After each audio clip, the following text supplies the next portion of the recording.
Training ಎಲ್ಲಿ ತಗೊಂಡಿದ್ದಾರೆ ಗೊತ್ತಾ? ತೀರ್ಥಹಳ್ಳಿನಲ್ಲಿ. ತೀರ್ಥಹಳ್ಳಿ ಯಾರ ಮತಕ್ಷೇತ್ರ? ಅವಾಗಿನ ಹೋಮ್ ಮಿನಿಸ್ಟರಿನ ಮತಕ್ಷೇತ್ರ. ಅವ್ರ ಮನೆ ಹಿಂದೆಗಡೆ ಹೋಗಿ ಒಬ್ಬ ಉಗ್ರವಾದಿ ಟ್ರೈನಿಂಗ್ ತಗೋತಾನೆ. ಅದು ಲಾ ಅಂಡ್ ಆರ್ಡರ್ ಕೊಲ್ಯಾಪ್ಸ್ ಅಲ್ಲ ಅಂತೆ. ಉಮೇಶ್ ಜಾಧವ್ ಅವರಿಗೆ ಬರ್ತೋಗ್ಬಿಟ್ಟಿದೆ ಅನ್ಸುತ್ತೆ.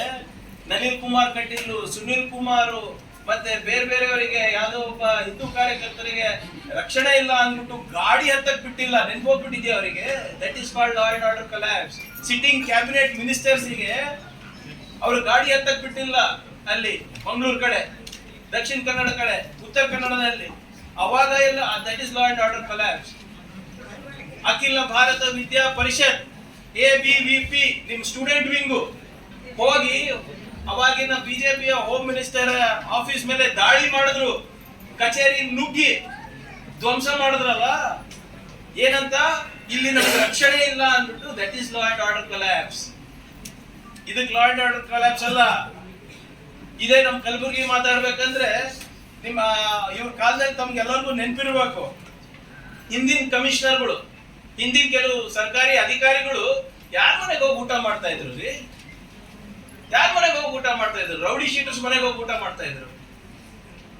ತೋರ್ಸಲ ಫೋಟೋ ನಿಮ್ಮ ಹತ್ರ ಇದೆಯಾ? That is called law and order collapse. ಅವ್ರ ಚಿತ್ತಾಪುರ್ ಕ್ಯಾಂಡಿಡೇಟ್ ಇದಾರಲ್ಲ ಅಪರಂಜಿ, ಅವ್ರು ಒಂದು ವಿಡಿಯೋ ಬಿಟ್ಟಿದ್ದ ಅಲ್ಲ, ನೆನ್ಪಿದ್ಯಾ? ಒಬ್ಬ ಸರ್ಕಾರಿ ಅಧಿಕಾರಿಗಳ ಮನೆಯವ್ರ ಮೇಲೆ 5 ಲಕ್ಷ ಏನೋ ಡಿಮಾಂಡ್ ಇಟ್ಟಿದ್ರಂತ ವಿಡಿಯೋ ಬಿಟ್ಟಿದ್ನಲ್ಲ. That is law and order collapse mister Jadhav. ಯಾರು ಹಾಕಿದ್ ಇವ್ರಿಗೆಲ್ಲರೂ? ನೀವ್ ತಾನೆ ಎಲ್ಲ ನಮ್ಮ ಸಮಾಜದವ್ರು ಹಾಕಿ ತುಂಬಿ ಹಾಕಿದ್ರಲ್ಲ. ಏನಾಯ್ತು? ಈಗ ಅವ್ರು ಯಾರು ಬಾಲ ಬಿಚ್ತಾ ಇಲ್ಲ, ಅದಕ್ಕೆ ಇವ್ರಿಗೆ ತೊಂದ್ರೆ ಅಂತೆ. ಎಲ್ಲೋದಪ್ಪ ನಿಮ್ಮ ಕಾಣೆನೇ ಆಗಿದಾನಲ್ಲ, ಅಬ್ಸ್ಕಾಂಡ್ ಆಗ್ಬಿಟ್ಟಿದಾನಲ್ಲ ನಿಮ್ಮ ಅಪರಂಜಿ. ಎಲ್ಲಿದ್ದಾರೆ? ಅವರೇ ಎಲ್ಲ ಆಕ್ಸಿಡೆಂಟ್ ಮಾಡ್ಕೊಂಡು ಮಾರಣಾಂತಿಕ ಹಲ್ಲೆ ಮಾಡುದು ಅಂತ ಹೇಳುದು ಪ್ರೂವ್ ಆದ ತಕ್ಷಣ ಪಾಪ ಗಾಯಬೇ ಆಗ್ಬಿಟ್ಟೇನೆ. ದಟ್ ಈಸ್ ಇವರಿಗೆಲ್ಲ ನಿಯಂತ್ರಣ ಮಾಡ್ತಾ ಇದೀವಲ್ಲ. ನಮ್ಮ ಕಲಬುರ್ಗಿ ಮಹಿಳೆಯರು ಸುರಕ್ಷಿತವಾಗಿ ಓಡಾಡ್ಬೇಕು ನಮ್ಮ ನಗರದಲ್ಲಿ, ಪಟ್ಟಣದಲ್ಲಿ, ಹಳ್ಳಿಗಳಲ್ಲಿ. ಅದಕ್ಕೆ ಇವರಿಗೆಲ್ಲರಿಗೂ ನಾವು ನಿಯಂತ್ರಣಕ್ಕೆ ತರ್ತಾ ಇದೀವಿ. ನಿಮ್ಗೆ ಅದರಿಂದ ಪ್ರಾಬ್ಲಮ್? ಯಾರ ಕೇಸ್ ಇರ್ತದೆ, ಯಾರು ಗುಂಡಾ ಆಕ್ಟ್ ನಲ್ಲಿ ಇದ್ದಾರೆ, ಯಾರ ಹಿಂದಿನ ಕೇಸ್ಗಳೆಲ್ಲ ನಲ್ಲಿ ಸಾಬೀತಾಗಿದೆ, ಅವರಿಗೆಲ್ಲ ನಿಯಂತ್ರಣ ಮಾಡಿದ್ರೆ ನಿಮ್ಗೇನ್ರಿ ಬ್ಯಾನಿ? ಅವರೆಲ್ಲರೂ ಬಿಜೆಪಿ ಕಾರ್ಯಕರ್ತರ.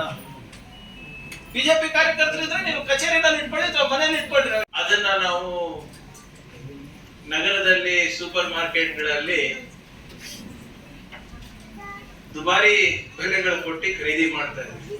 ಏನು ನಾವು ನೀವು ನಿಮ್ಮ ಹೊಲದಲ್ಲಿ ಎಳಮಾಸಿ ಜ್ಯೂಸ್ ತಿಂತೀವಿ, ಅದನ್ನೇ ಕ್ಲೀನ್ ಆಗಿ ಬ್ರ್ಯಾಂಡಿಂಗು ಪ್ಯಾಕೇಜಿಂಗು ಮಾಡಿ ಅದಕ್ಕೆ ಒಳ್ಳೆ ಯಾವ್ದಾದ್ರು ಹೆಸರು ಕೊಟ್ಟು ಅದನ್ನ ಸಿರಿಧಾನ್ಯ ಅಂತ ಹೇಳಿ, ಮಿಲೆಟ್ಸ್ ಅಂತ ಹೇಳಿ, ಸೂಪರ್ ಫುಡ್ಸ್ ಅಂತ ಹೇಳಿ ಅದರ ಏನು ಪೌಷ್ಟಿಕಾಂಶಗಳನ್ನೆಲ್ಲ ಸ್ವಲ್ಪ ಹೆಚ್ಚು ರೀತಿಯಲ್ಲಿ ಬ್ರ್ಯಾಂಡಿಂಗ್ ಮಾಡಿ ಅದು ಅದರ ಲಾಭ ಖಾಸಗಿ ರಿಟೇಲ್ ಕಂಪನಿಗಳಿಗೆ ಹೋಗ್ತಾರೆ. ನನ್ನ ಮತ್ತು ನಮ್ಮ ಅಲ್ಲಂ ಪ್ರಭು ಸಾಹೇಬ್ ಇರ್ಬೋದು, MI ಪಾಟೀಲ್ ಇರ್ಬೋದು, ಅಥವಾ ನಮ್ಮ ಸರ್ಕಾರದ ಸಂಕಲ್ಪ ಏನಿದೆ ಅಂದ್ರೆ ರೈತರಿಗೆ ಅನುಕೂಲ ಆಗ್ಬೇಕು. ರೈತರಿಗೆ ಅನುಕೂಲ ಆದ್ರೆ ಸಹಜವಾಗಿ ಸಮಾಜಕ್ಕೆ ಎಲ್ಲರಿಗೂ ಅನುಕೂಲ ಆಗುತ್ತೆ. ರೈತರು ಒಳ್ಳೆ ಪ್ರಮಾಣದ ಗುಣಯುಕ್ತ ಪದಾರ್ಥಗಳನ್ನು ಬೆಳೆದ್ರೆ ಅದನ್ನ ಉಪಯೋಗ ಮಾಡೋದು ಜನ.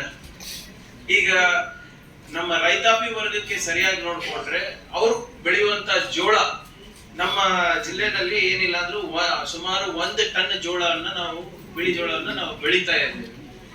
1 lakh ton, sir 1 lakh ton, ಕ್ಷಮಿಸ್ತಾರೆ, 1 ಲ್ಯಾಕ್ ಟನ್ ಜೋಳವನ್ನ ನಾವು ಬೆಳೆಸ್ತಾ ಇದ್ದೇವೆ. ಇದು ನಾವು ಉಪಯೋಗ ಅಫ್ಕೋರ್ಸ್ ಸೆಲ್ಫ್ ಕನ್ಸಂಪ್ಷನ್ ಇದೆ. ಅದರ ಜೊತೆಯಾಗಿ ನಮ್ಮ ಭಾಗದ ಮಹಿಳೆಯರು ಇದರಿಂದ ರೊಟ್ಟಿ ಮಾಡಿ ಖಾನಾವಳಿ ಕಳಿಸೋದಿರ್ಬೋದು, ಹೋಟೆಲಿಗೆ ಕಳಿಸೋದಿರ್ಬೋದು, ಸಣ್ಣ ಪ್ರಮಾಣದಲ್ಲಿ ನಡೀತಾ ಇದೆ. ಆದ್ರೆ ಇದನ್ನ ನಾವು ಮಾರ್ಕೆಟ್ಗೆ ಸ್ಕೇಲ್ ತಗೊಂಡು ಹೋಗ್ಬೇಕು, ಅಥವಾ ನಾವು ನಗರಕ್ಕೆ ಪಟ್ಟಣಗಳಿಗೆ ನಾವು ಕರೆದೊಯ್ಬೇಕು ಅಂದ್ರೆ ಕಷ್ಟದ ಕೆಲಸ. ಯಾಕಂದ್ರೆ ಹಲ್ಲಿದ್ದವ್ರಿಗೆ ಕಡಲೆ ಇರಲ್ಲ, ಕಡಲೆ ಇದ್ದವ್ರಿಗೆ ಹಲ್ಲಿದ್ದು. ಈಗ ಈ ರೊಟ್ಟಿ ಮಾಡಕ್ಕೆ ನಿಮಗೂ ಗೊತ್ತಿದೆ, ಖರೀದಿ ಮಾಡೋದು ನಿಮ್ ಪಕ್ಕದ ಮನೆ ಖಾನಾವಳಿ ಅಷ್ಟೇ. ಬೆಂಗಳೂರಿನಲ್ಲಿ ಸಾಕಷ್ಟು ರೆಸ್ಟೋರೆಂಟ್ಗಳು ತೆಗೆದಿದ್ದಾರೆ. ನಿಮ್ಗೆಲ್ಲ ನಮ್ಮ ಮಾಧ್ಯಮ ಸ್ನೇಹಿತರಿಗೆ ಗೊತ್ತಿದೆ. ಅಲ್ಲಿ ಕಾಮತ್ ಹೋಟೆಲ್ ಅಂತ ಕಲಬುರಗಿ ರೊಟ್ಟಿ ತಿನ್ಬೇಕಾದ್ರೆ ಕಾಮತ್ ಹೋಟೆಲ್ಗೆ ಹೋಗ್ತಾ ಇದೆ. ಅಲ್ಲಿ ಗಾಂಧಿನಗರ್ ಅಲ್ಲಿ ಎಲ್ಲ ಮಾರ್ವಾಡಿಗಳು ಇರ್ಬೋದು, ಜೈನ್ ಸಮುದಾಯಗಳು ಬಹಳ ಇಷ್ಟಪಡ್ತಾರೆ. 2-3 ಕಡೆ ಅಷ್ಟೇ ಸಿಗಲ್ಲ ಅಲ್ಲಿ. ಮತ್ತೀಗ ಏನ್ ಮಾಡಿದ್ದಾರೆ, ಅಲ್ಲಿ ಕೆಲವು ಮಲ್ಲೇಶ್ವರಂ ಇರ್ಬೋದು, ಜಯನಗರ್ ಇರ್ಬೋದು, ಬಸವನಗುಡಿ ಇರ್ಬೋದು, ಅಲ್ಲಿ ಕೆಲವು ಈ